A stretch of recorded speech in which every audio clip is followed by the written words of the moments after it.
एक बार एक युवक घर बार छोड़कर सन्यासी बनने निकला।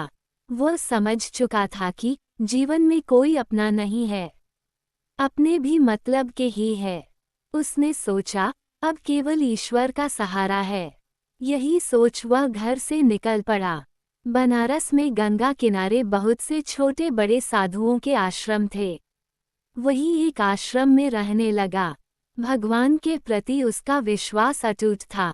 जब भी कोई उसे उसके दुख के बारे में या उसकी गलतियों के बारे में कुछ कहता, तो वह तुरंत बता देता कि गंगा मैया के जल में डुबकी लगाने से 108 यज्ञों का फल मिलता है और सारे पाप भी धुल जाते हैं।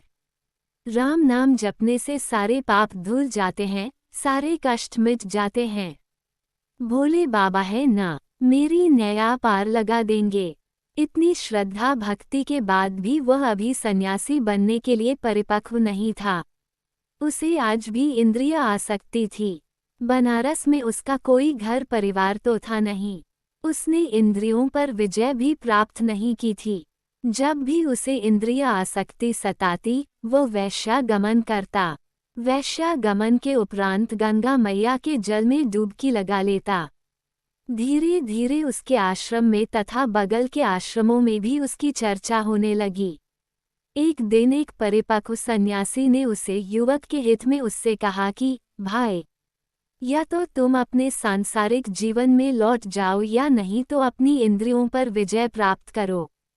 तुम प्रतिदिन गंगा मैया में डुबकी लगाते हो, फिर वैश्यागमन जैसे पाप कर्म करते हो, इससे क्या लाभ? आगे उन सन्यासी ने कहा, तुम्हारे जप अग्निहोत्र के सारे पुण्य क्षण भर में शून्य हो जाते हैं। न तुम्हें अपनी इंद्रियों पर विजय प्राप्त हो रही है, न तुम अपनी आत्मा को मलिन होने से रोक पा रहे हो। ऐसे सन्यास आश्रम का क्या लाभ? इस पर वह युवक कहता है, अरे भाई जी, आपको नहीं पता, गंगा मैया के जल में डुबकी लगाने से 108 यज्ञों का फल मिलता है और सारे पाप भी धुल जाते हैं।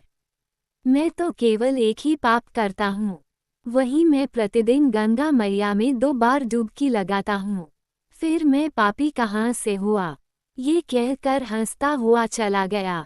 अपने वरिष्ठ सन्यासी की बात भी पूरी नहीं होने दी। एक दिन की बात है, वह गंगा मैया की तट पर डुबकी लगाने पहुंचा। वहां एक 12-13 वर्ष की बालिका वस्त्र धो रही थी। उसे देख उस युवक ने सोचा, यह बालिका चली जाए तब मैं नहाऊंगा। परंतु वह बालिका जाने का नाम ही नहीं ले रही थी। तब उस युवक ने उस बालिका देखना चाहा कि आखिर वह कर क्या रही है। जब उस युवक ने बालिका को देखा तो चिढ़ गया। वह बालिका एक सफ़ेद वस्त्र को रगड़ रगड़ कर साफ कर रही थी। ज्यों ही वह वस्त्र साफ हो जाता, उसे तट पर जमे चिकनी मिट्टी के कीचड़ में रगड़ती, जिससे वस्त्र पुनः गंदा हो जाता। फिर उस गंदे वस्त्र को गंगा मैया के जल में डालकर रगड़ रगड़ कर साफ करती। कुछ देर तक तो युवक ने सब्र बांधा। कुछ समय पश्चात युवक ने क्रोध में आकर कहा, मूर्ख बालिका, यह क्या कर रही हो? समय और सामर्थ्य दोनों ही नष्ट कर रही हो।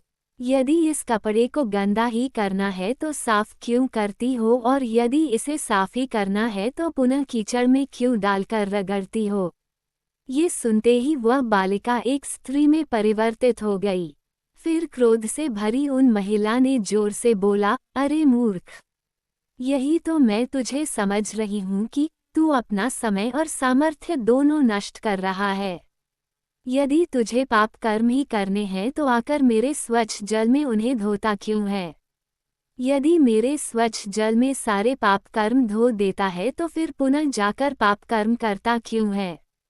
युवक सीधा माता गंगा के चरणों में गिर पड़ा।